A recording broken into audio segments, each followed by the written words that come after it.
Hey, Vic, I got a little known fact for you. Really? Okay. Yeah. Did you know that I like to shoot skeet? I did not know that. Yeah. I'm really bad at it, Uh-huh. but I think it's pretty awesome. I probably could use a little practice. Yeah, You know, I did it once. When I was a battalion XO, my CO was huge into it. And so he would take us clay shooting, and I fell in love with it. I only done it once. It was only that one time, but it was so fun. Man. So fun. Okay, so I have a great idea. Wait, hold on really quick. How's Okay. your calendar space look, though? Like, are you pretty full for the next couple months? Not too full. How about November? No, I got some openings in November. 21st, right before Thanksgiving? Are you think wide November open? 21st, I'm wide open. Why? What, do you got something to Well, suggest? I heard that just through a little bird told me that the Marine Corps Association is actually hosting a sporting clay shoot for the Marines on the 21st. So I'd mark your calendar if you've got it. That's awesome. So do you have to be a beginner, or can you be a beginner? You have to be an experienced shooter? From what I've been told, whether you're a seasoned shooter or a beginner, it's a great way to spend the day outdoors, connect with others, support a cause that makes a difference for Marines. That's huge, right? We're big into supporting causes that help benefit Marines. I think that's great. And so what are they going to do with the proceeds for this? Is this for charity or? It actually, it'll stay in house, which is a form of charity. I mean, we are a 501(c)(3). Yes, we are. And but it won't it's not going to line my pockets. Like Vic Rubel's not going to the bank with this thing, but it will help support professional development programs that help Marines succeed in their careers and beyond, not just in their careers, beyond their careers. That's really cool. It's huge, right? Can you go as an individual? Do you need to have a team? Do you know how that works? The way I understand it is there are team spots, there are sponsorship opportunities available, but they will fill up fast. If you are an individual, I just go to McClays. That's MCACLAYS. .givesmart.com, register, and that's where you're going to find all the details. You get the info there. Go ahead and register. Sign up. I'm sure it's like golf. If they need a foursome, they'll add you to the team. Ooh, that sounds really cool. I think it's very cool. I loved clay shooting. It was a lot of fun. I think this is a great way to give back and to have a great time, like I said, outdoors. Yeah, it's a great way to spend the day outdoors. Pull the trigger. Break some clays and get a little time away from the desk. I like it. I'm going to look into that. Awesome. Let's go. Hey, Scuttlebutt listeners. Welcome to episode 218. This week, we want to start off by saying happy 250th birthday, Marines. As our final concluding episode of our Road to 250 series, we have Colonel Chris Woodbridge, Nancy, William, and me in studio to talk about the Marine Corps' 250th birthday video. In standard Semper Cinema format, we give our reviews, detail some of the messaging and imagery, and give our opinions on what message we think this video is trying to communicate and what audience is the video targeting. We also take a look back at the history of the Marine Corps birthdays by exploring the very first Marine Corps birthday 100 years ago. You can check out this event in more detail in the pages of the November edition of Leatherneck magazine. It turns out, the first birthday celebration entailed more than just getting your uniform ready, going to the birthday ball, and praying your regrets aren't unforgivable in the morning. We are so proud that we were able to bring you various aspects of Marine Corps history throughout this series and hope you all have a wonderful, safe, and fun 250th birthday celebration. You deserve it. And keep your wits as sharp as your steel. The nation will be calling you to write the stories of the Marine Corps for the next 250 years. Happy birthday and Semper Fidelis. This is episode 218. Hello, Scuttlebutt listeners. My name is William, and we have an extra special full house today in our little Scuttlebutt studio. I'm here with Vic. Hey. Nancy. Hi. And Colonel Woodbridge, the editor of Marine Corps Gazette. Hello. And we're here to talk United States Marine Corps 250 content. Happy birthday, Marines. You're not going to sing the entire song, just the end? Let's not do that. But, this is a unique and certainly historical milestone for the Marine Corps, celebrating 250 years since the founding of the Continental Marines on 10 November 1775. So in order to celebrate this occasion, we're going to first discuss the most recent YouTube video put out by the Marine Corps to celebrate the 250th anniversary of the Corps. We're also going to talk about some of the earlier Marine Corps birthdays based on a Leatherneck article that came out in November. Yes, the November birthday issue. So definitely check both out before watching so you have a little bit more context. But to start off with, as we do with our film reviews, I want to go around the table and just ask everyone to do a quick rate the short film 1 to 5 stars and give your Amazon review 2 to 4 sentences explaining why you give it that rating. Starting off with Vic. Oh, all right. Vic's in the hot seat. Yeah, this is lead off batter. I guess so. I actually really enjoyed it. So out of 5 stars, I would give it probably like 4.8. I thought right off the bat with John Barenthal narrating, a huge fan of The Walking Dead and of the Punisher series, so I was already captivated. I thought that the pacing was really good, and then obviously closing out with the Commandant and the Sergeant Major Marine Corps in the rain. Fantastic. And so there's other things obviously you want to get into as we're talking about it. But yeah, 4 out of 8 or 4.8 out of 5. All right, Nancy. I give it a 5, and I'm wondering if Headquarters Marine Corps will let me use that as a Leatherneck sales pitch, because everything that was said in that video is what we tell on the pages of Leatherneck every month. I particularly loved the intro and the closing. I loved opening up with the historically dressed the Marines. Yeah. Well, we don't want to call them reenactors. Sorry. Living history educators. Oh, I like. That's good, right? Yeah. And I, as Vic stated, I also really liked the ending. I thought that was a brilliant, brilliant ending. All right, Colonel Woodbridge. I'm going to give it a 4.5, a little bit lower. Not because it's not a good birthday video. It's a very good birthday video, but it's just a very good birthday video. In the past, and these annual birthday videos started kind of back in the 90s as a fixture, as a thing that the Commandant's office at the Marine Corps would do every year. Some of them were really exceptional. Particularly the ones that were done in the mid-90s, General Krulak's focus on the touchstone battles, that set a tone for history that would carry on and for the development of the Corps that would carry on for several decades. And then some of the birthday videos that were done during the 20 years of Iraq and Afghanistan were really pretty remarkable. I would say this one absolutely checks all the boxes,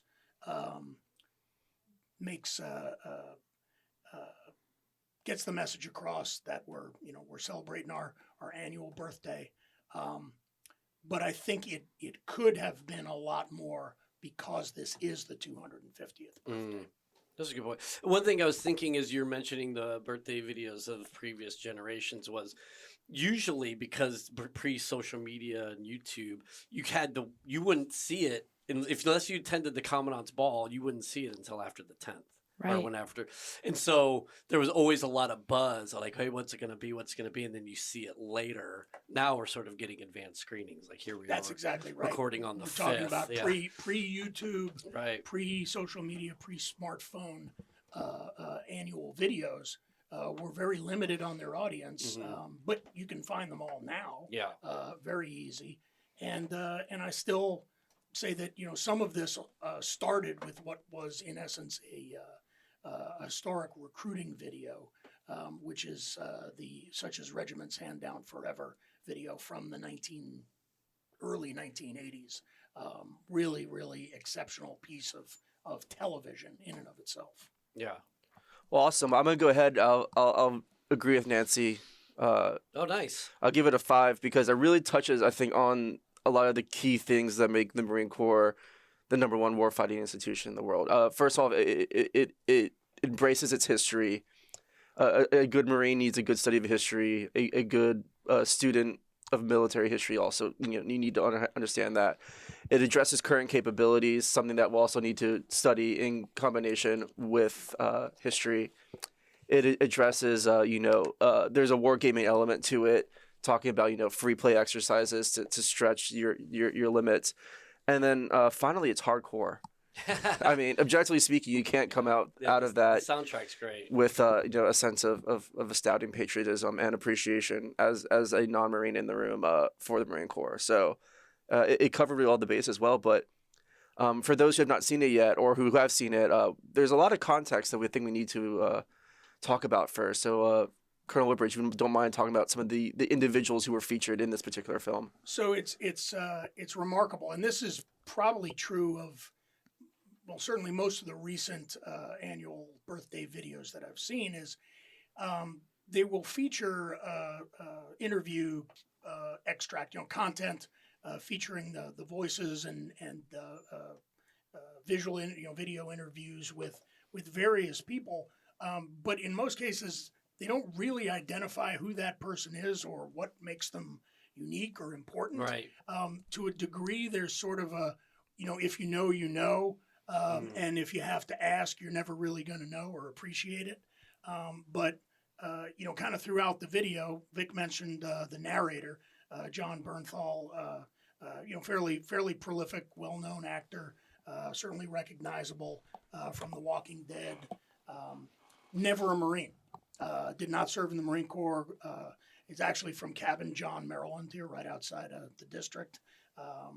Went to college pretty close to where I did in upstate New York. He's a graduate of Skidmore. Did his early acting career in Moscow, Russia. Oh, interesting. As part of the Moscow Theater Company. And Interesting. Also played catcher on a local Russian professional baseball team. As one does. As one does if you're an American in Russia. But he's pretty well known and maybe underrated. One of my favorite films of his is called Pilgrimage. It's an Irish film about the Middle Ages. He doesn't have any real lines in it because his character's mute. That's kind of a tough one. I don't know what his agent was thinking. But then it goes on. So you have an interview there. Sergeant Diego Gomez awarded the Navy Marine Corps Medal. Who is he? What happened? How do you get the medal? Not explained. It sort of expects you either to know that, and kind of what I'm trying to do here is make an annotated version of the film. Sergeant Gomez was aviation supply clerk with MAG 49. That's a reserve unit that drills out a joint base, Lakehurst, McGuire, Dix in New Jersey. Was driving on the New Jersey Turnpike, witnessed a car accident. Driver in a burning vehicle. He gets out, no regard for his safety, pulls the driver from the burning vehicle back in 2023. That is clearly deserving of the highest non-combat bravery award, the Navy Marine Corps Medal. But you wouldn't know that just from the interview. On the flip side, there's a lot of very recognizable folks on the video. You've got obviously. Newly re-enlisted Sergeant Dakota Meyer, Medal of Honor recipient from Afghanistan. Corporal Kyle Carpenter, also one of our living Medal of Honor recipients from the last 20 years of war, actually almost 30 years of war now. You've got some commentary on the nature and character of war from older veterans, Vietnam era and older. Chief Warrant Officer 5 Wayne Ryther from Vietnam. Again, maybe a little bit of a mixed or garbled message about the enduring nature of war not changing. But there's a statement made that the character of war only changed in so much as we have better technology now.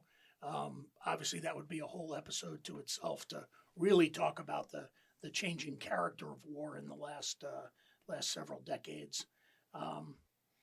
The remarkable story not told in the video is Colonel retired Warren Weedan, Korean War and Vietnam veteran, served on the Pusan perimeter, served at Chosin Reservoir, historical experiences as a Marine, also served in Vietnam. And he actually is the president CEO of an organization called Military Historical Tours. Not a paid advertisement, but a great outfit that does battlefield tours and travel for folks who want to do a little history entertainment. During the section that talks about families, spouses, etc., the folks left behind, Ryan Mannion, who is, in addition to being in charge of the Travis Mannion Foundation, is the widow of Travis Mannion. The sister. She's I'm sorry, sister of Travis Mannion, killed in action in Iraq, and awarded, I believe, the Navy Cross posthumously. Is that correct? I believe so. Yeah. And then closing it out, Joe Lisi from New York, retired captain in the NYPD, veteran Marine, had served as a reservist in 11th Com Battalion, which is the reserve comm unit that used to drill out of the Brooklyn Navy Yard, but is based in the Five Boroughs, New York City area, and is also a professional actor. Some people will recognize him from The Sopranos, and he's also had a number of appearances in various of Dick Wolf's police procedurals, Law and Order SVU and Third Watch. So again, professional actor, and it's remarkable. So when you kind of tie all this together, what do these folks have in common other than being remarkable historic Marine characters? There's a little behind the scenes or rest of the story that's, obviously for time's sake, not included in the video, but maybe it helps folks, again, using the internet, using our ability to share information today, do a little bit of the extra work, go a little further, and find out why this individual is appearing on the video. What's important about them? In some cases, yes, they're local to New York City, where a lot of the Comstrat Marines and folks who build these videos are based. But again, I think some of it is about doing the scavenger hunt after the fact and going that extra yard to find out what's behind the curtain, if you will, in the video. We also heard in the video from Lieutenant Colonel Rhonda Martin. That's right. Yeah, shameless plug. Go for it. Right, shameless plug. You can read more about her in the December issue of Leatherneck. She enlisted in 1983, and she will be retiring at the end of this year. So that's a pretty long career in the Marine Corps. Yeah, I think she's close to, between officer and enlisted time, she's well over 30 years. Yes. Incredible. So we talked a little bit about the people featured. But let's talk about a little bit about the history feature, because at the very beginning you have a series of living historian educators, as Nancy, living history educators, as Nancy so profoundly said beforehand. Wait a minute. When did reenactor become a dirty word? When they started getting liquored up. Having grown up with my dad's hobby in the reenactment community, I can see where that comes from. Yes, but so let's talk about first off what was featured, and then in those reenactors. So starts off, you have Continental Marines in their greens.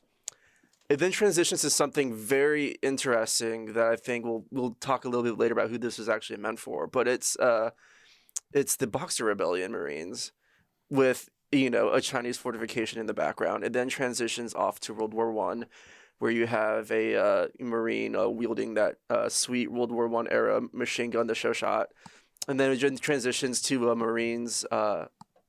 Presumably World War II era, with the Tommy gun, which then transitions to Vietnam era. So let's talk about why do we think that these particular eras of Marine Corps history were included in this film, particularly, obviously, the second one. Well, I think it ties together from the founding of the Continental Marines up through the present. So it does provide that connective tissue throughout 250 years of history. It does focus on what many would agree is the birth of the modern Marine Corps, which was World War I, the first theater war deployment of Marines. But I think what William's driving at is highlighting the history of the Marine Corps and really the history of the United States as a Pacific power. And in that regard, focusing this narrative, this messaging on our near peer, adversary, competitor, potential future threat, the People's Republic of China.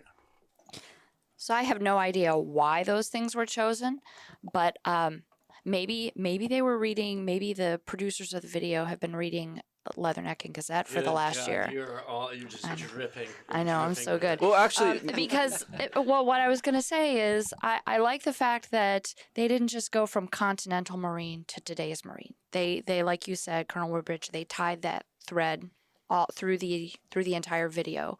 So it's Marines standing on the shoulders of the Marines who came before them, era after era after era. And it does very closely mirror exactly what we did for the last year in both of our magazines and right here in this podcast studio. For sure. And I think, and Colonel Woodbridge mentioned it before with General Krulak's idea or trying to tie into legacy. Obviously, these are iconic touchstone battles, things that have that sort of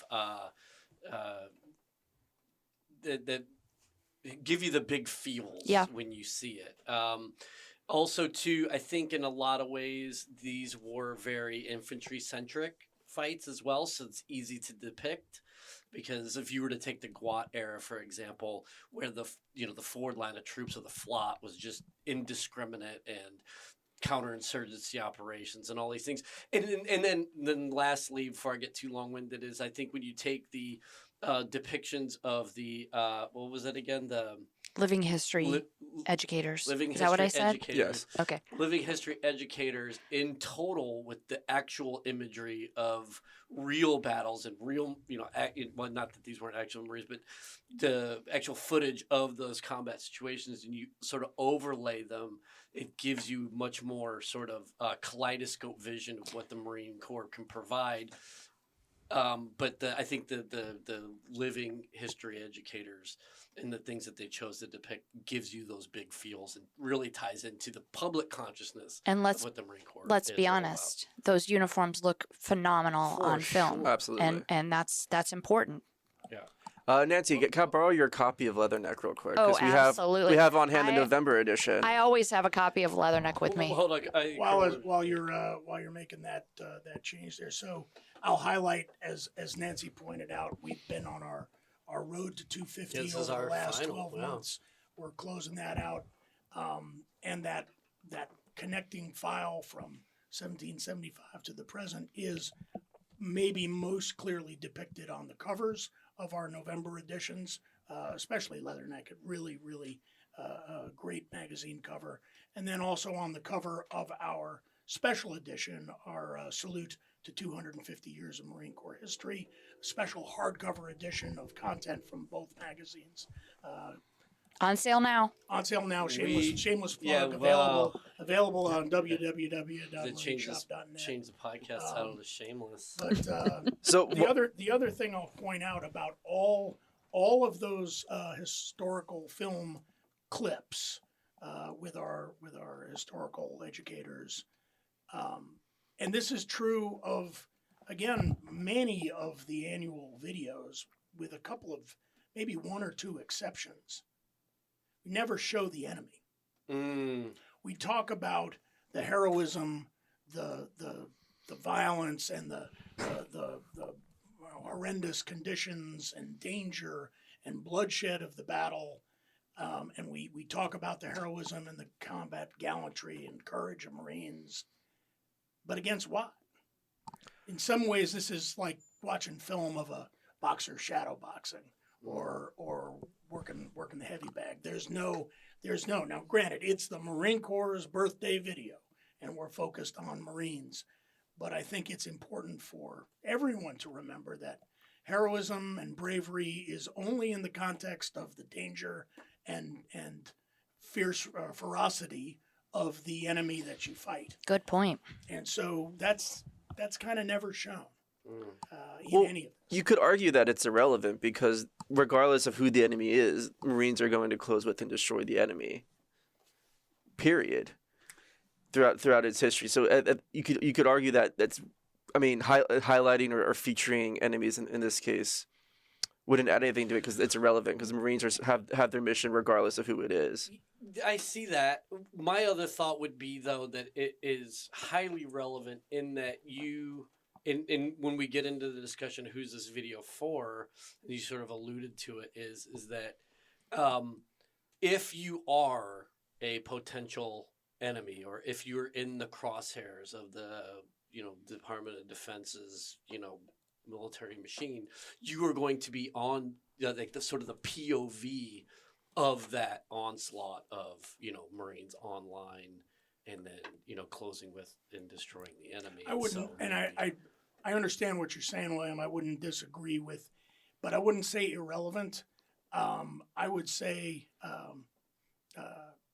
it could be any enemy on the other side of the equation, and the lethality and the effects that Marines are going to produce, regardless of the changing nature of war, the changing character of war, are going to be the same.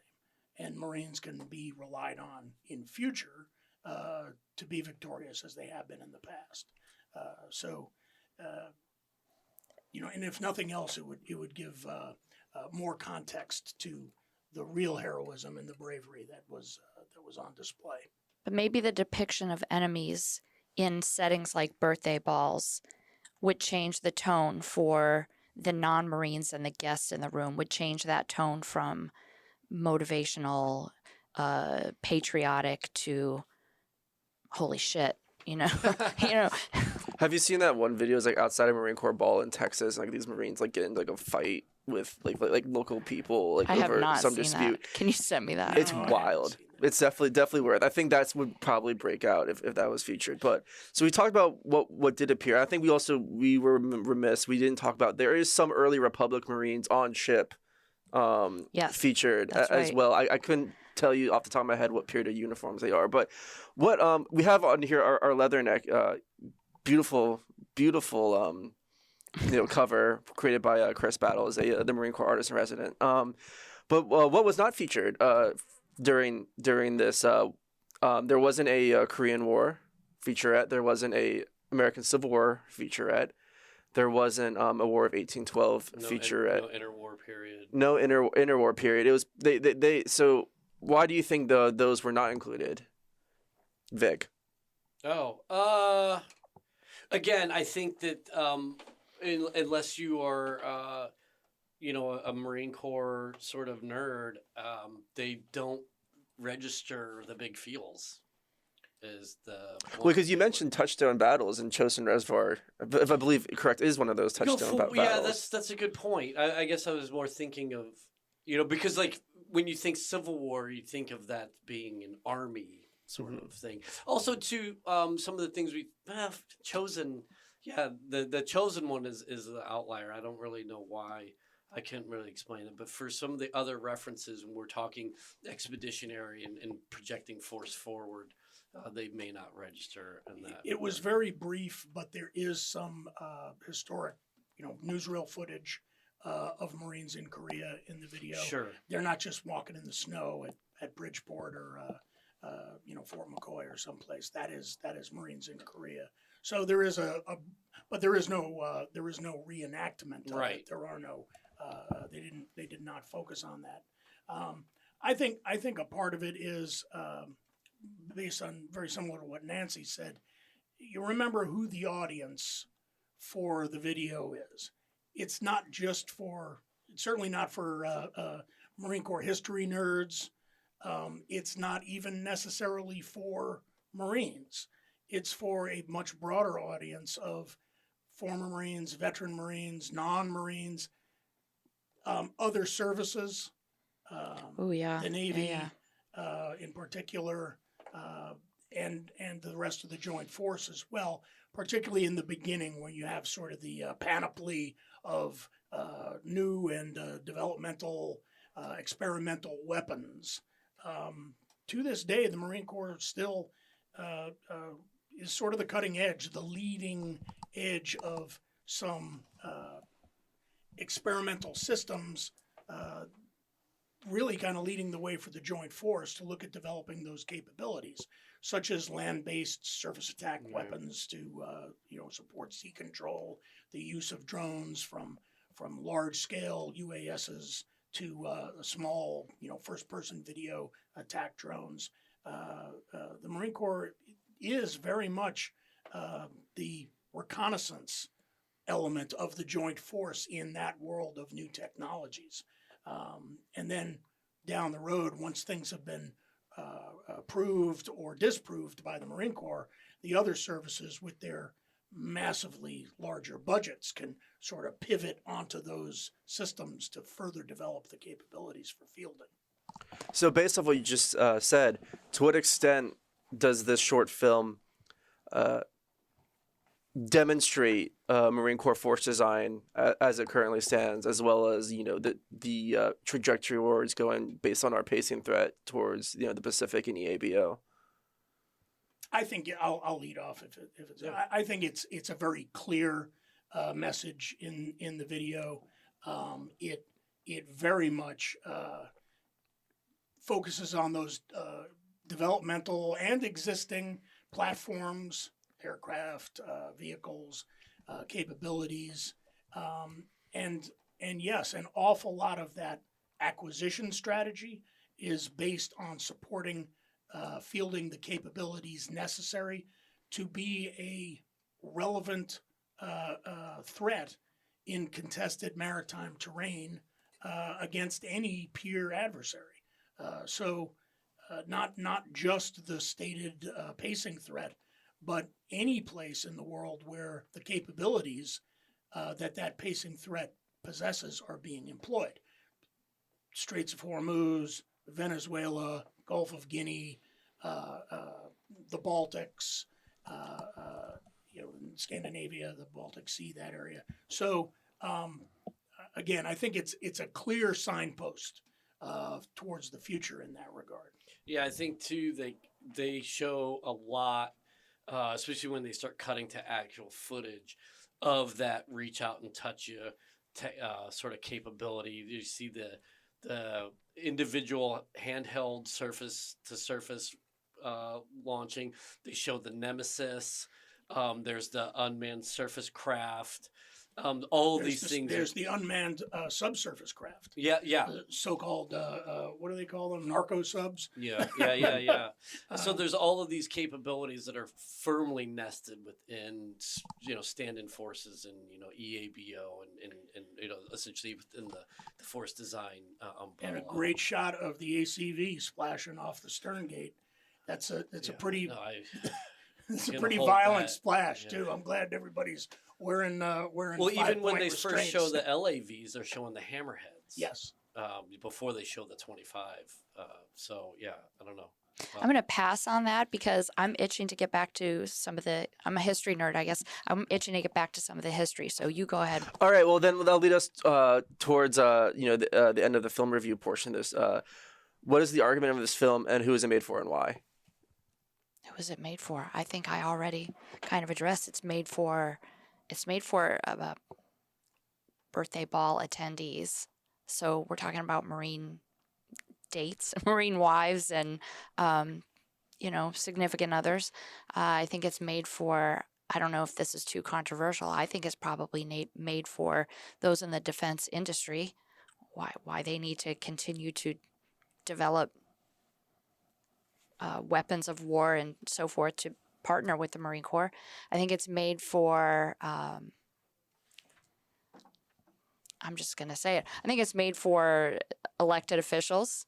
We need elected officials in our corner. Congress controls the purse strings. Do you think the early release? So you'd mentioned people at the ball. Mm-hmm. Do you think that understanding the communication strategy of it all, that it's going to go out before people are even butts in seats at the ball? Do you think that had anything to play in sort of the messaging part of it?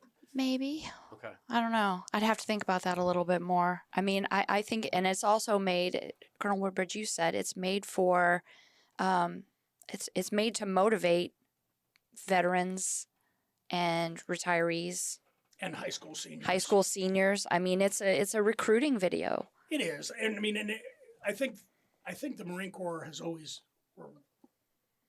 clearly understood the power of the narrative and the power of messaging.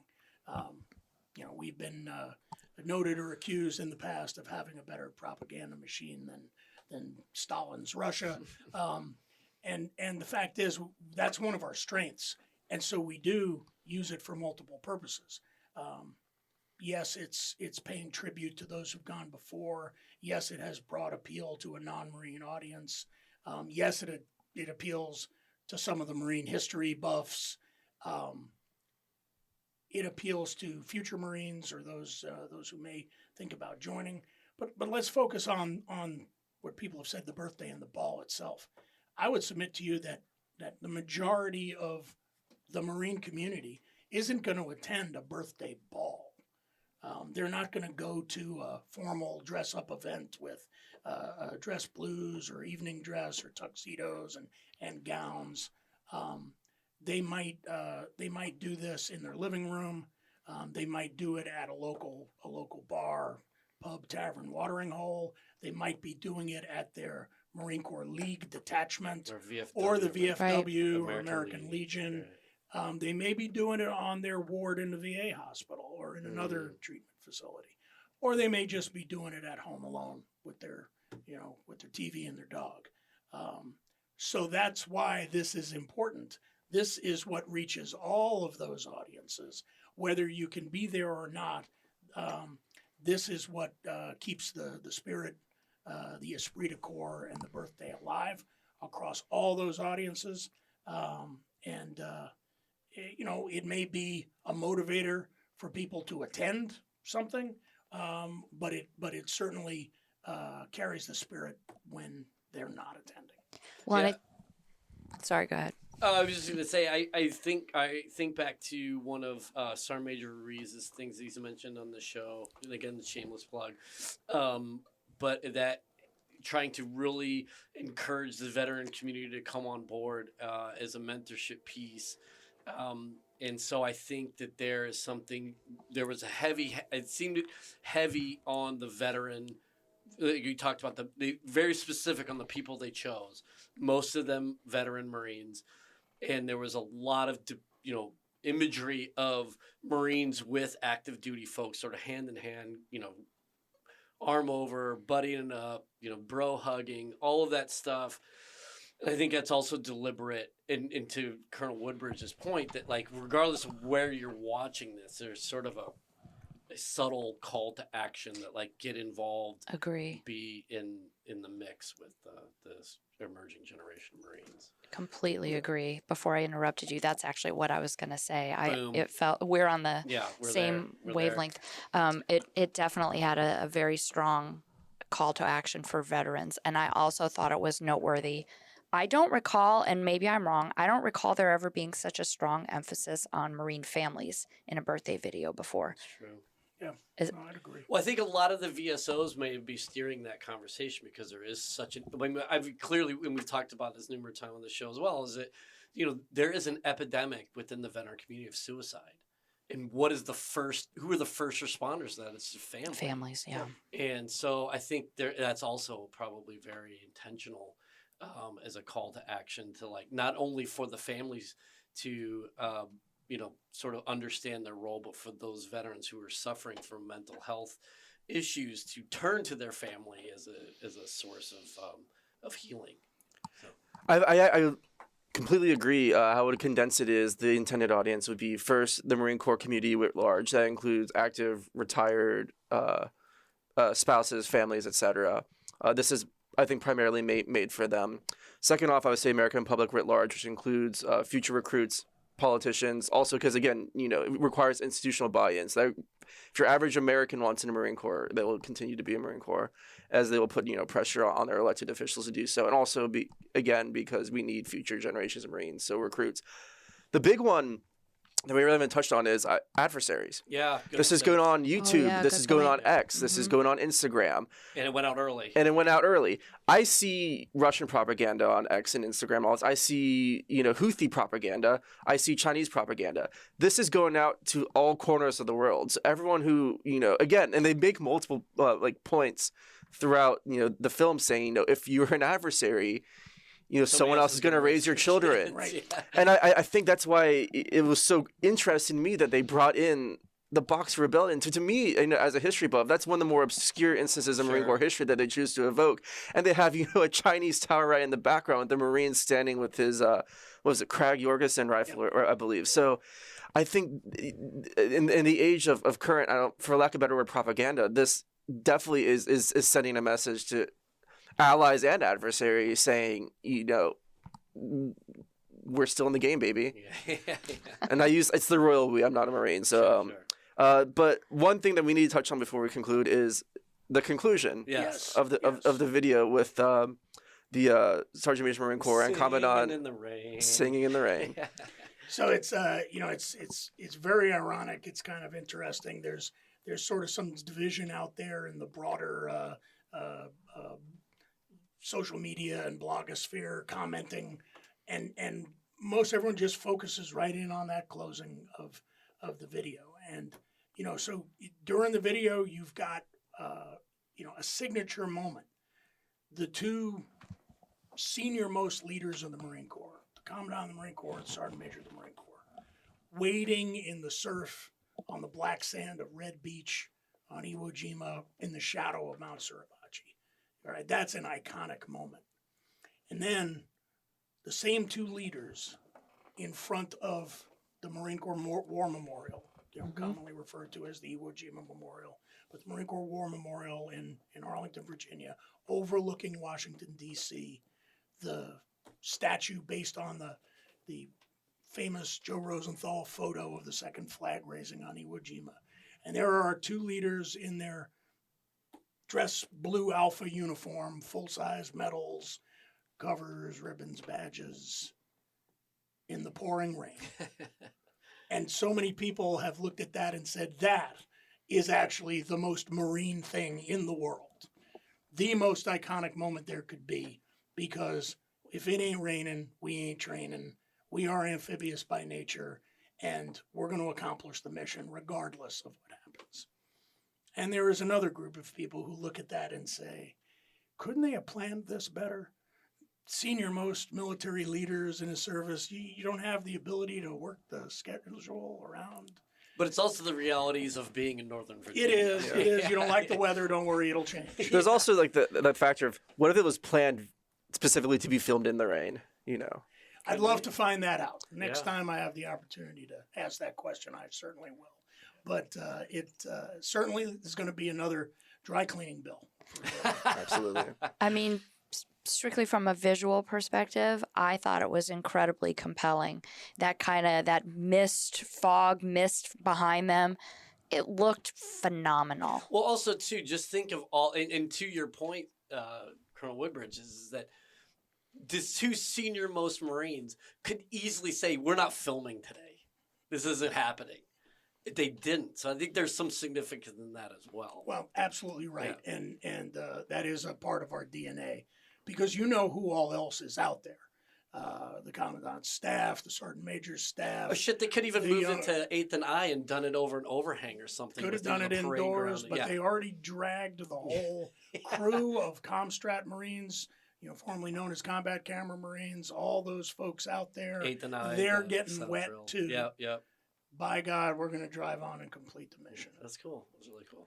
Well, thanks for the Semper Cinema discussion. Nancy, what do you have for us with Leatherneck? 100 years. Let's go 100 years in the past. Well, okay, so this relates to the video. So here's me tying it all together in a nice little package and putting a bow on it. Right after the introduction in the video, we have some footage by General Lejeune. And he's, some film footage, and he's talking, and I thought that was really cool. And why is that really cool? Why is that important for a birthday video? Tell me. Because the reason, so if you would read... Speak on it. Everybody read Leatherneck magazine all the time, but in the November issue, we break down the history of our birthday celebrations. So you may think that we've been, and again, the royal we, celebrating Marine Corps birthdays since 1776, that being the first birthday. No, no, no, no. The first birthday celebrations began 100 years ago on the 150th birthday. And leading the charge, so to speak, for those celebrations was Lejeune. Great article, November issue, uncovering the origins of the Marine Corps birthday celebration. We've got some terrific rare photographs. Photographs are great. And I think, too, the way that it's so well written, because even without, even, it sort of intentionally your finger on the pulse of what's going on today, it's hard not to see the similarities and sort of the sense of urgency to invigorate the esprit de corps back then in 1925, vice today in 2025, and there's so many similarities. I thought the writers did such a great job of teasing that out without bashing hammering us over the head with it. Yeah. And I was really most excited about the photographs. We had a researcher working with us almost all of last spring, Katie Cashwell. She is an outstanding researcher and former Marine. That's right. Yeah. That's right. And so also the hilarious things about they wanted to do it in Philadelphia, but Philadelphia was a war zone of bootleggers and gangsters. So send in Smedley Butler. I mean, and then they extend them for a year because he's so good at kicking guys in the ass. It's and there was such fantastic. a mass exodus out of Philadelphia that New York closed down. We don't want your derelicts. Yeah, I loved that. I loved everything about it. We've got great photos of the parade that was held in celebration. The only photo, the kind of the white whale that we could not catch was a photo from that very first birthday ball. We were able to figure out that there was some film shot of that video, or of that event, that ball. Which hotel was it in again? It was the Stratford. Stratford. What was there was also a Belmont hotel where there was a luncheon, okay. and then Ben Franklin Inn or something. Belmont Hotel, and then Stratford for the ball dinner itself. Right. And so, if any of our listeners know somebody who might have photographs of those events tucked away back in let us know. Back in the great grand folks era. They had a rebuild of Tun Tavern at the time as well, where they put the bronze. They made a temporary rebuilding of Tun Tavern. Temporary at the time. And if you like that, Vic, stay tuned for the upcoming July 2026 issue where we're going to talk about the 250th of America. The bicentennial, yes. That's right. You have me anxiety for a magazine that we haven't even started editing yet. That's Nancy. My mind is in January 2026. You're already talking about July. I'm all the way down the road at 250 USA. Beautiful. Nice. Well. On that note. Yeah, on that note, anyways, thanks y'all for tuning in. Hope you all have a very safe, productive, and fun Marine Corps 250 celebration.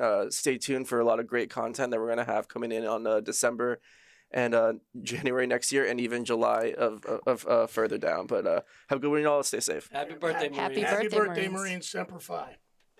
The Marine Corps requires leaders of all ranks to have a deep understanding of war and the employment of force. MCDP 1 reminds Marines that the military profession is a thinking profession. Every Marine is expected to be a student of the art and science of war.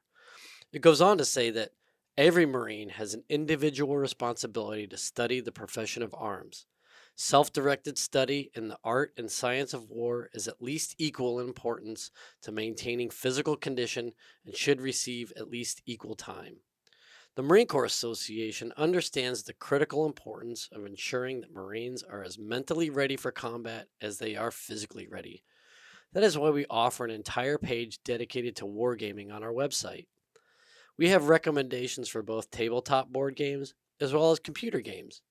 And for Marine Corps Association members, there is a discount code for Wargame Design Studios that you can find on the website. War games are a great way to immerse yourself in history and to put yourself in the shoes of the great leaders of history. Go beyond guided instruction and experience the thrill of wargaming. Check us out at mca-marines.org/decision-making-exercises/wargaming-2. That's mca-marines.org/decision-making-exercises/wargaming-2. Take your training to the next level. Scuttlebutt is a production of the Marine Corps Association. You have heard the voices or contributions from Major Vic Rubel, USMC retired, Nancy Litchman, William Truding, and our guest. Ty Frazier is the editor, sound engineer, and technical producer. The Marine Corps Association is not an agency of the U.S. government. The opinions expressed in this episode are the personal views of the participants and do not reflect the official position of the United States Marine Corps, the Department of Defense, or the Marine Corps Association.